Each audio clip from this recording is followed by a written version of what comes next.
ministère de la vérité restauratrice Mivresse avec Dr Gaoudé, tu connaîtras la vérité et la vérité t'affranchira.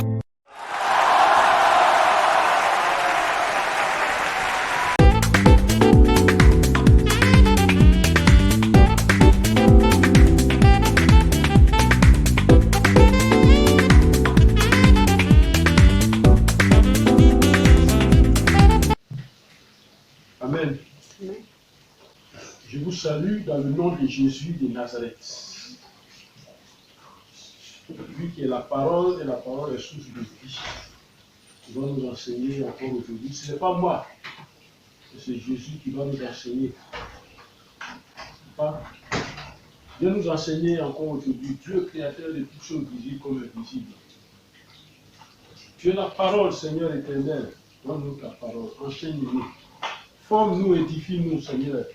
Rends-nous forts dans ce combat spirituel de ce monde. Agis dans toute ta plénitude et prends la place que je me fasse maintenant. Au nom de Jésus. Amen. Alléluia. Notre parole d'aujourd'hui que le Seigneur nous donne, la parole que le Seigneur nous donne aujourd'hui est tirée du livre de Hébreux. Le livre de Hébreux. Hébreux chapitre 4, verset 13, et la parole de Dieu nous dit: nulle créature n'est cachée devant lui, mais tout est à nu et à découvert aux yeux de celui à qui nous devons rendre compte. Je répète, Hébreux 4, verset 13, dit: nulle créature n'est cachée devant lui, mais tout est à nu et à découvert aux yeux de celui à qui nous devons rendre compte. Parole de l'Éternel. Ce verset nous dit avec précision. Il nous dit avec précision ce que Dieu est. Qui est Dieu? Il est tel que nulle créature n'est cachée devant lui. Quand il parle de lui, c'est Dieu. Nulle créature n'est cachée devant lui. Et quand il dit nulle créature, il parle de tout ce que Dieu, l'Éternel, a créé. Tout ce que Dieu a créé. Y compris toi qui m'écoutes, y compris moi-même. Tout ce que l'Éternel a créé. Ça veut dire nulle créature n'est cachée devant lui, devant sa face, devant lui. Et dans ce verset, nous découvrons donc les trois mots. Il parle de caché, il parle de nu, il parle de découvert. Voilà ces trois mots qui sont dans cette parole. Donc ce verset est une des caractéristiques ou une des qualités de Dieu. Amen. Il est donc une des qualités de Dieu. Alors, quelle est cette qualité? Et c'est cette qualité-là que nous allons voir maintenant. Et c'est cette qualité-là qui est le thème de ce message-là. Et cette qualité, c'est quoi? Le thème, c'est quoi? Dieu est omniscient. Dieu est omniscient. Amen. Dieu est omniscient. L'omniscience est la science de toutes choses. Alors quand on dit que Dieu est omniscient, c'est que Dieu sait tout.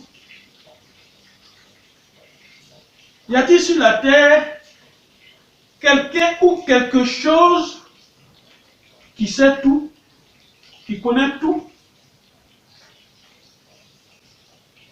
Est-ce que sur la terre, il y a quelque chose ou quelqu'un qui sait tout, qui connaît tout? Un jour, j'ai travaillé avec un expert. Cet expert-là, c'est un Allemand. C'est un expert dans le domaine de l'électricité. C'est un Allemand. On travaillait un jour. Et quand il est venu le deuxième jour pour le saluer, il a dit: alors, monsieur l'expert. Et voilà ce qu'il m'a répondu. Il m'a dit: non, je ne suis qu'un homme.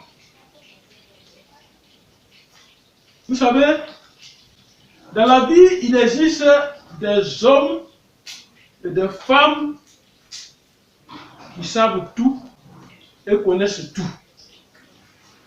Mais est-ce que réellement c'est ça? Et c'est comme ça qu'ils se considèrent. Ils se considèrent comme des gens qui savent tout, qui connaissent tout. Et c'est comme ça qu'ils se considèrent.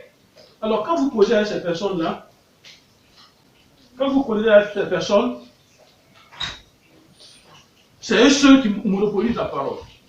On ne leur apprend rien. Et c'est eux ceux qui savent tout et qui connaissent tout. Au point où ils ignorent leur ignorance et se ridiculisent. Ils ignorent leur ignorance en se ridiculisant.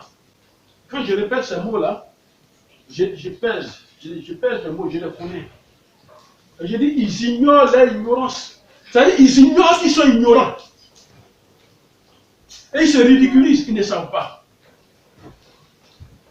Et ils sont pleins d'erreurs et de défauts sans le savoir. Causez avec eux. Ils ne vous laisseront pas parler. Ils ne vous laisseront même pas placer un mot parce que c'est eux qui doivent parler, ils connaissent tout. Ils se prennent même pour Dieu à la place de Dieu. Alors, peut-on réellement trouver sur la terre un homme omniscient? Peut-on trouver sur la terre un homme omniscient? Est-ce que parce qu'on est un grand diplômé dans un domaine qu'on est omniscient, même si tu as 3, 4 grands diplômes, est-ce que pour autant que tu sois omniscient?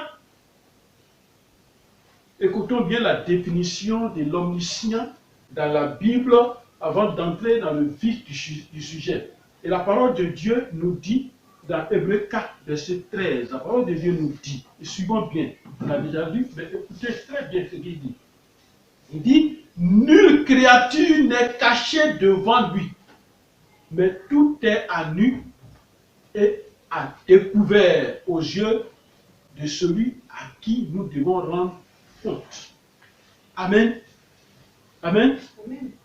Nulle créature n'est cachée devant lui. Alors, voilà la définition de l'omniscience, de l'omniscient. Nulle, aucune chose n'est cachée devant quelqu'un qui est omniscient. Amen. Je disais, le thème de ce message, c'est Dieu est omniscient. Dieu est omniscient.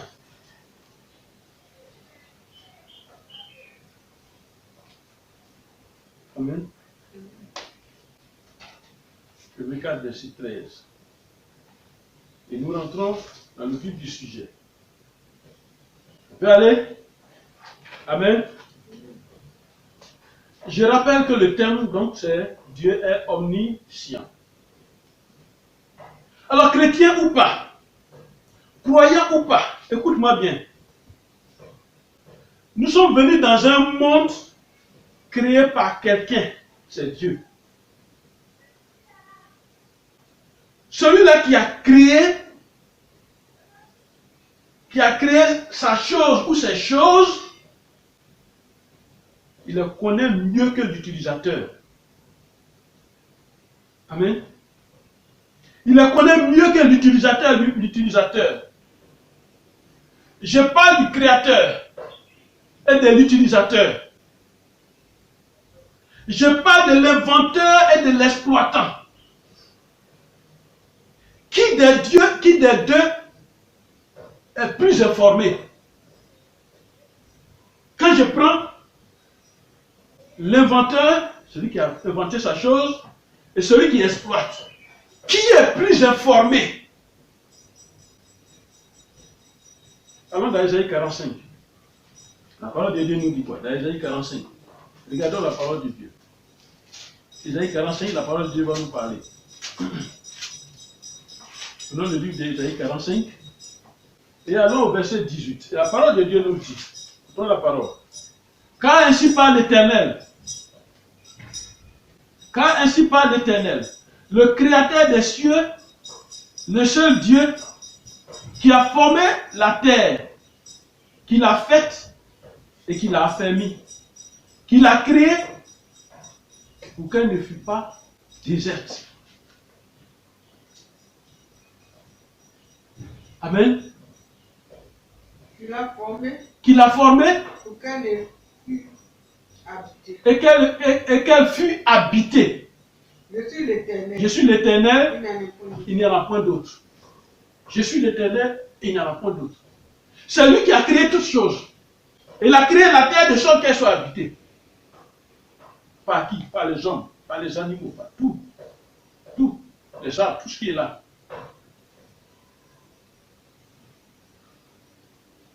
Et par la bouche du même Ésaïe, l'Éternel nous dit: ainsi parle l'Éternel, le Saint d'Israël, et son Créateur.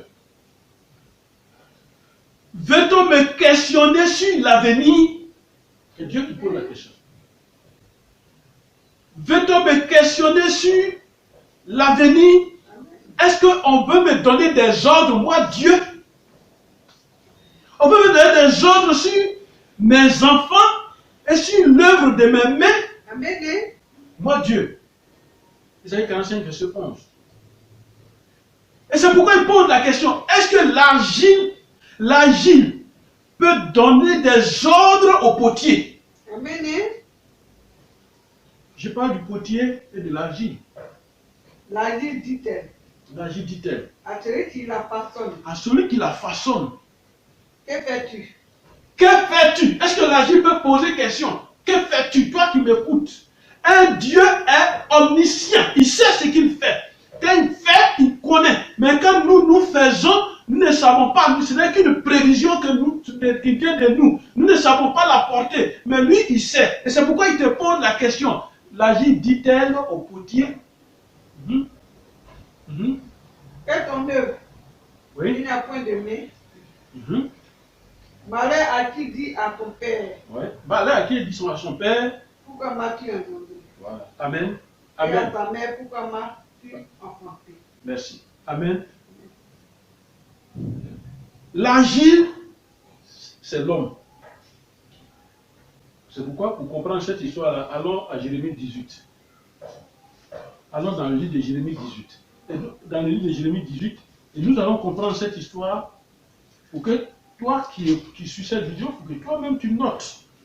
Jérémie 18, regardez à partir du verset 2, on lit. Il dit: lève-toi et descends dans la maison du potier. Ça c'est l'Éternel jusqu'au verset 6. C'est l'Éternel qui parle pour ça. Il a dit à Jérémie: va dans la maison du potier. Je vais te montrer quelque chose. On va faire une démonstration. Et il rentre dans la maison du potier. Et puis il voit que le potier a pris l'argile. Et quand il a pris l'argile, il a mis sur sa table.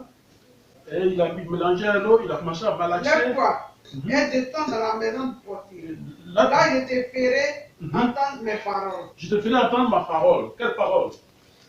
Je descendis dans la maison du portier et voici, il travaillait sur un tour. Il travaillait sur un tour. Le bas qu'il faisait ne réussit pas. Quand il arrive à l'argile dans la main du portier, il en fit un autre ouvrage, tel qu'il trouva bon de le faire. Et la parole de l'Éternel me fut adressée en ces mots. Quelle parole? Ne puis-je pas agir envers vous agir comme le portier? envers vous comme le potier? L'Éternel pose la question. Moi, Dieu qui sais tout, ne puis-je pas agir envers vous comme ce potier? Quand il dit maison d'Israël, il te parle à toi, dit l'Éternel.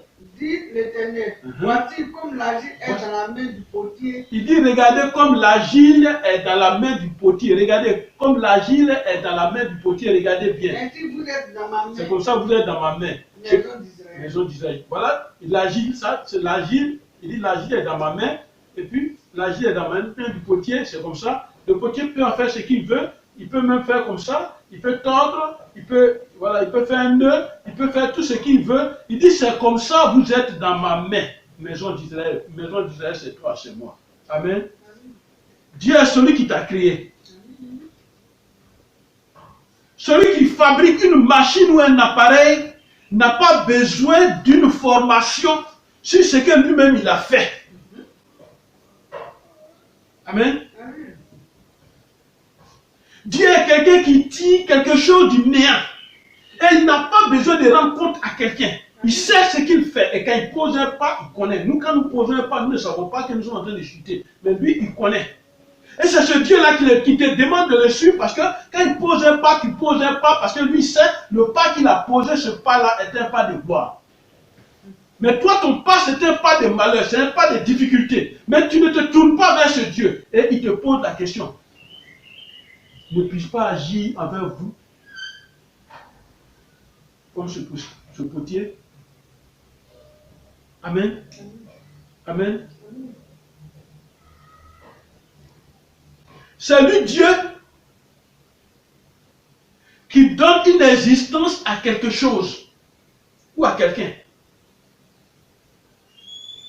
Peux-tu égaler celui qui a imaginé? Peux-tu égaler celui qui a inventé sa chose? Peux-tu égaler celui qui est le créateur de sa chose? C'est le créateur. Amen. Nous ne sommes que ceux qui utilisent. Nous ne sommes que des utilisateurs.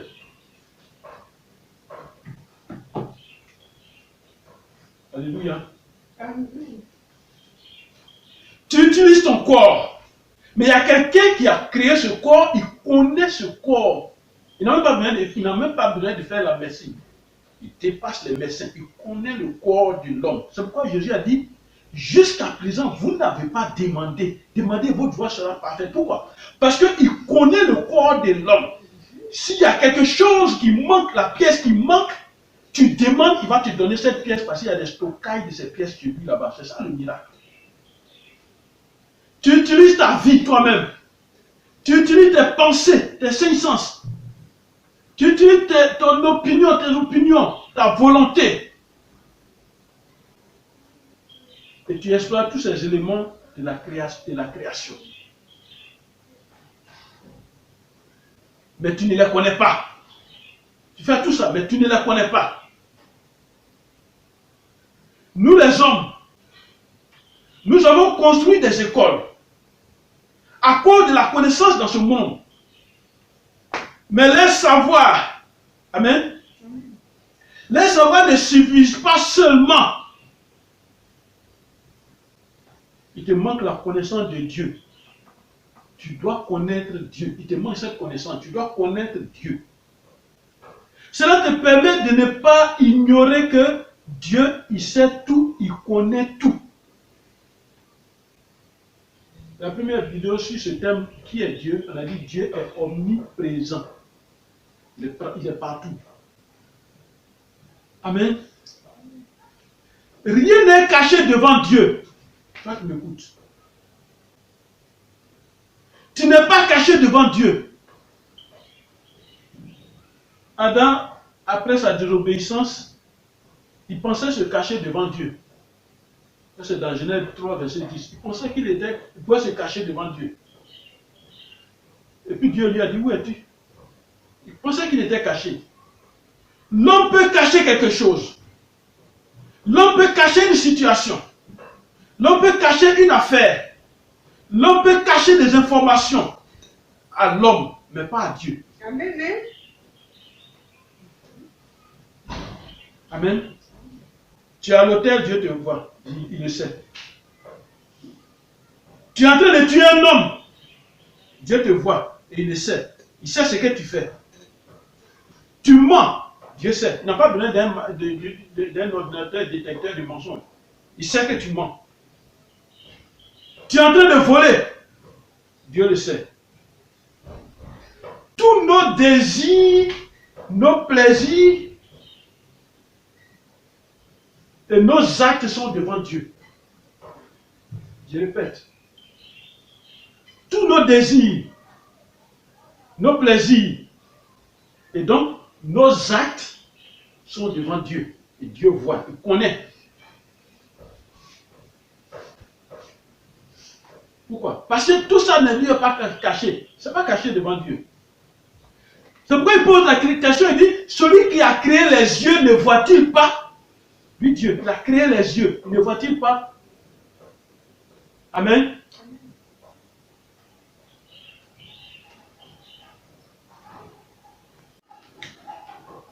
Dieu qui a créé les yeux, est-ce qu'il ne voit pas? Il t'a donné les yeux, il m'a donné les yeux. Et tu vas dire que Dieu ne voit pas? Dieu, il sait. Dieu qui a créé l'intelligence, il connaît. Dieu connaît la situation que tu traverses. Parce qu'il s'appelle le Dieu de vérité. Il connaît cette situation parce que quand il compare cette situation à la réalité, il voit que c'est la vérité ou pas. C'est une situation que tu traverses, Dieu connaît. Elle n'est pas cachée.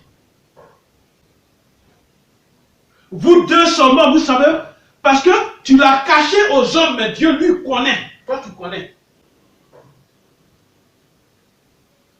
Tout est à nu devant Dieu. Ce que ton ennemi est en train de faire contre toi, ce que ton ennemi est en train de faire contre toi, dans sa cachette, est à nu devant Dieu. Amen. Aucun habillage ne peut cacher quoi que ce soit devant Dieu.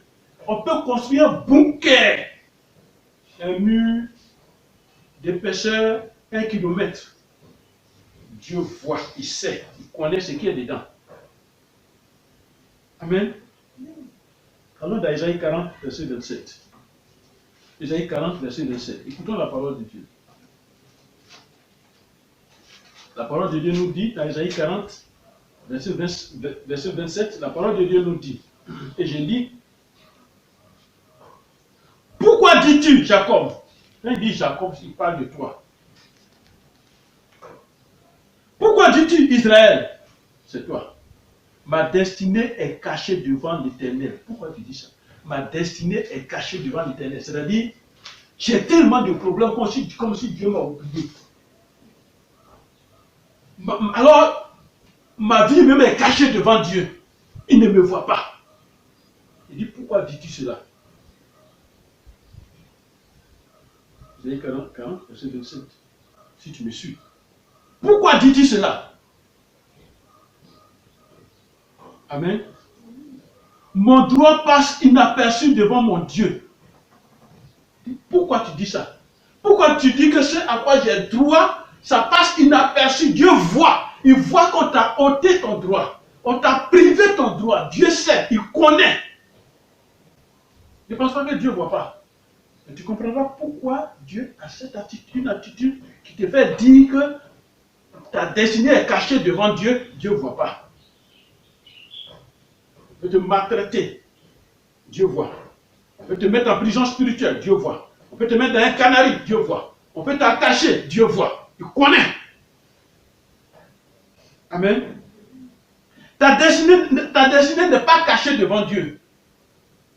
Dieu connaît la vérité. Amen. Tes ennemis pensent qu'ils ont pu cacher ta destinée définitivement. C'est ça qui est le problème. On l'appelle Alpha l'Oméga. Ils pensent qu'ils ont caché ta destinée définitivement. Ok, ils ont commencé, ça c'est le commencement, c'est l'alpha. Mais entre l'alpha et l'oméga, il y a le milieu. Et c'est dans le milieu là que Dieu est en train de travailler. Et cette destinée qui pense qu'ils ont caché définitivement, il y a un Dieu qui connaît là où ils l'ont caché. Et il y a un Dieu qui sait, il s'appelle l'Éternel, qui sait qu'à un moment donné, il attend le moment opportun, il attend le bon moment où toi-même tu vas acclamer ton Dieu, où toi-même tu vas glorifier ton Dieu. Et c'est ce moment-là que Dieu attend pour que la destinée qui a été cachée, pour que ta destinée qui a été cachée, c'est ce moment-là que Dieu attend pour manifester sa puissance, pour manifester son omniscience, pour montrer aux hommes qu'il est omniscient. Et c'est en ce moment-là, il va montrer que lui, il connaît tout, il sait tout, il fait tout. Et ce Dieu-là, il est avec toi. Écoute cette prophétie, mon frère, ma soeur. Allons dans Isaïe 48 maintenant. L'Éternel va nous parler. Dans Isaïe 48. Qu'est-ce que le Seigneur veut nous dire? Et pendant que je parle, il me conduit dans Isaïe 48, verset 6. Pourquoi? Je préfère prendre la Bible et puis lire selon que c'est écrit. Amen. Tu entends, Tu entends, considère tout cela. tu entends. Tu entends tout ce qu'on dit de toi. Et vous, Mhm. n'avouerez-vous pas maintenant de t'annonce des choses nouvelles, Maintenant, je t'annonce des choses nouvelles. Quelles sont ces choses? cachées, Les choses nouvelles cachées, inconnues de toi. Moi, Dieu. Tu entends tout, hein? Tu entends tout ce qu'on te dit.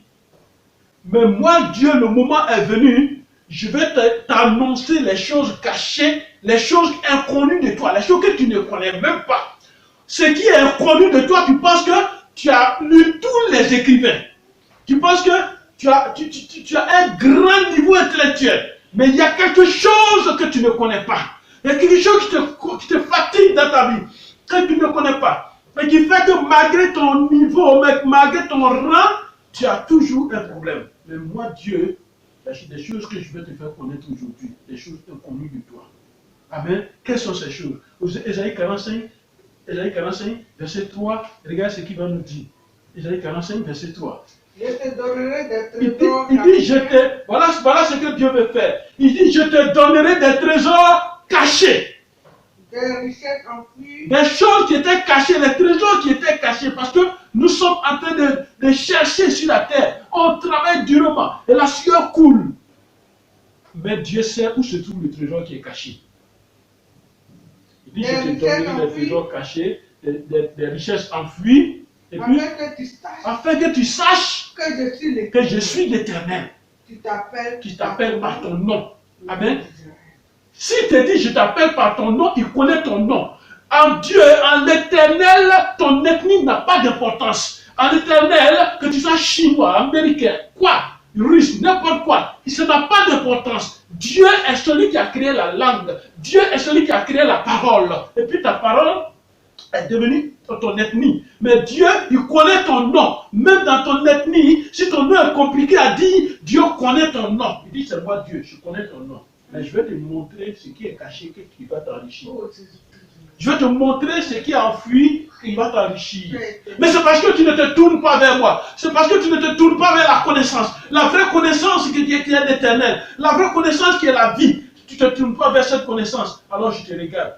Je te montrerai. Tout est à découvert devant Dieu. Amen. Pour Dieu, ce n'est pas une découverte. Est-ce que tu me suis? Pour Dieu, ce n'est pas une découverte. Mais la couverture de nos actes n'existe pas devant Dieu. Est-ce que tu m'écoutes? La couverture qui couvre tout ce que nous faisons là.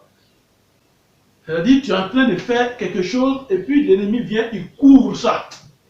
Il couvre ça pour que ça ne bouge pas. Mais ce n'est pas caché devant Dieu, aux yeux de Dieu. L'homme peut te couvrir de mal. L'homme peut te couvrir de vol. Il peut te couvrir d'idolâtrie, de sorcellerie, de mensonges, d'adultère, d'escroquerie. L'homme il peut mettre tout ça sur toi. Mais avec Dieu, il n'y a plus de couverture qui te cache. Amen. Plus de couverture qui te cache. Pourquoi? Parce que nous sommes comptables de nos actes devant Dieu. Chacun de nous, tu es comptable de tes actes devant Dieu. Ce n'est pas ce que l'enfant a fait, c'est maman qui va avoir les conséquences. Non, tu es comptable des actes que tu poses devant Dieu. Quel que soit le nombre et l'épaisseur de ta couverture quand tu dors, Dieu voit tel qu'il t'a créé nu. Est-ce que tu me suis? Alors si tu n'es pas en Christ, mon frère, ma soeur, si tu n'es pas en Christ, sous ta couverture, sous la couverture de Dieu, tu n'es pas sous la couverture de Dieu, tu n'es pas en Christ, tu n'es pas sous la couverture de Dieu, le diable te voit comme Dieu t'a créé nu. Amen. Ésaïe 25. Ésaïe 25, verset 6-7. Ésaïe 25, verset 6-7. La parole de Dieu nous dit. Ésaïe 25, verset 6-7. Et la parole de Dieu nous dit. L'Éternel des armées prépare à tous les peuples sur cette montagne un festin de mets succulents, un festin de vin vieux, des mets succulents pleins de moelle, de vin vieux clarifié. Et sur cette montagne, il anéantit le voile qui voile tous les peuples. Amen. Amen. Amen. La couverture qui couvre toutes les nations. Amen. Le voile, la couverture. Un jour nous parlerons du voile. Mais le voile, la couverture, regardez, quand Jésus est sur la croix, il a crié, le voile du temple est déchiré, le rideau est déchiré. C'est-à-dire, ce qui était caché est ouvert maintenant. Un jour, on parlera du voile dans un autre enseignement pour ne pas durer. Amen. Amen. Amen. Amen. Dieu connaît ton cœur et tes pensées. Il connaît tes pensées de mort.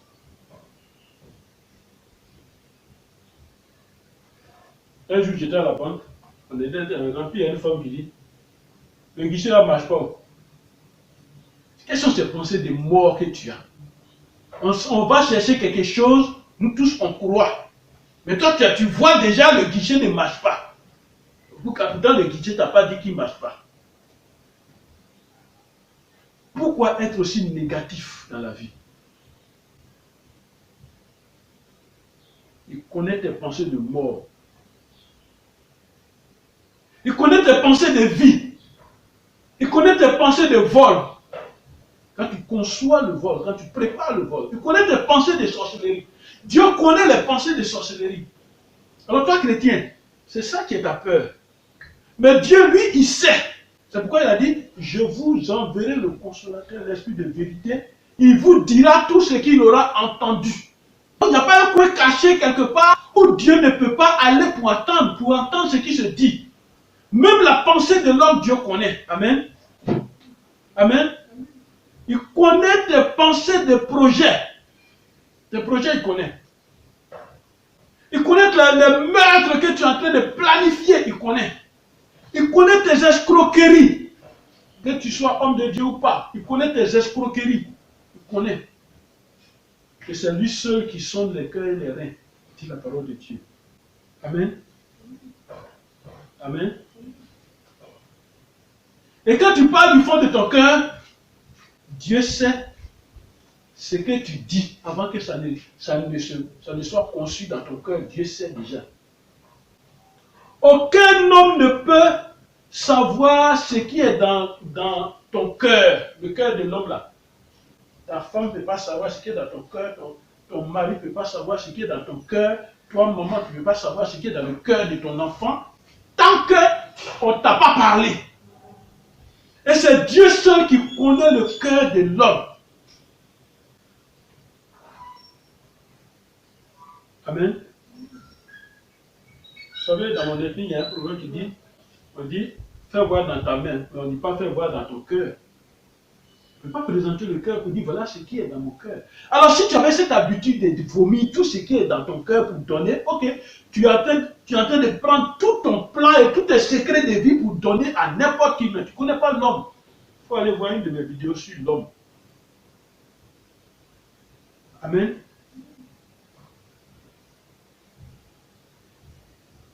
Un homme ne présentera jamais le contenu de son cœur. Allons dans Jérémie 48. Allons dans Jérémie 48, verset 30. Jérémie 48, verset 30. Et la parole de Dieu nous dit, verset 30, la parole de Dieu nous dit, je connais, dit l'Éternel, sa présomption et ses voies.